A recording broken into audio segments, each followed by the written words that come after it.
over the years of our development, we've had, we have to put a new team together. We had to put a new technology in place. We had to, do everything, buy desks and chairs and computers, and so it's this culture of everybody coming together, wanting to do something great, not having the tools yet to do it and to express themselves. So it was, it was kind of a long road. It took longer than I think anyone really thought to put all that together. You have a team that has tons of ideas and not just one, and then you have to refine that down into something that's really manageable in the time that you have to make a game.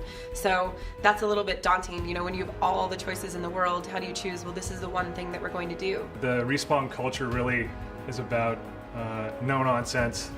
We're really hard on ourselves. One of the hard parts, I think, at least on Titanfall, was trying to figure out how to work as a team for a multiplayer.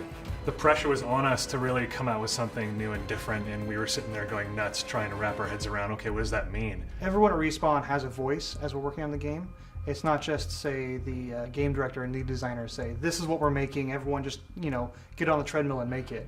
It is a very iterative and collaborative process. When you work on a single player, it's relatively easy for individuals to go off and work on this level or that level, and they can exist in separate worlds for the most part. Whereas in a multiplayer game, you've got all these different people who are working on aspects of the game that will crisscross or touch each other in some way.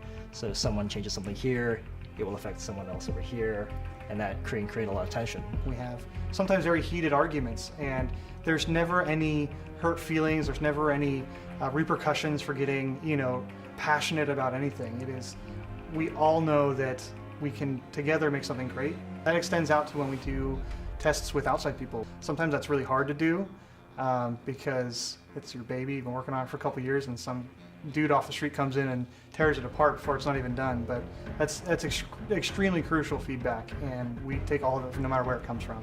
I think we have the ability and the culture that supports the focus of perfection. So you're trying to perfect the right things, and you don't go after the things that really don't support the gameplay. It has to feel right, it has to flow right, and if it doesn't, we keep working on it. And there's things that, if they don't get to that level, I would rather have less finely polished features than more and have the game be a little rougher.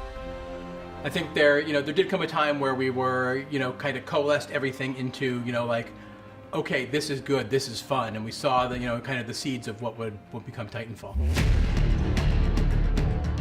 And so the first Titan, pre-viz was an actual maquette, a 1/6 scale doll that I had encased in a dive suit, and then we said, scratch that, why can't we make these really big and play with scale as well? But at the same time, here's the tricky part, we have to try and keep it not alienating to people who are used to playing first-person shooters and a particular kind of first-person shooters. So we thought, how can we do that? So that was partly the problem of finding a new, larger design space, being able to create more exotic abilities and weapons and things like that. We could see the visual of a grunt next to a Titan and how powerful that could look, how powerful this giant can look, taking cover on a building.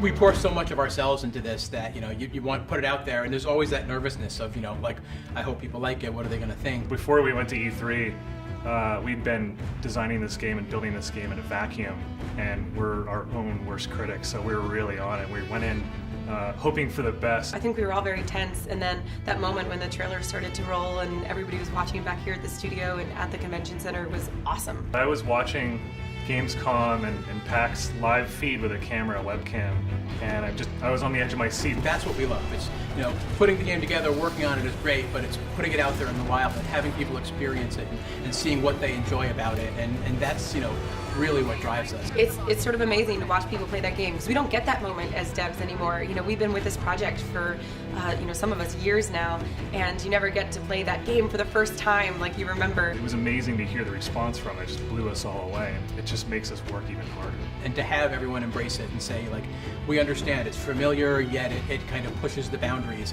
and I get this, and I want more of it, and it's great for the team.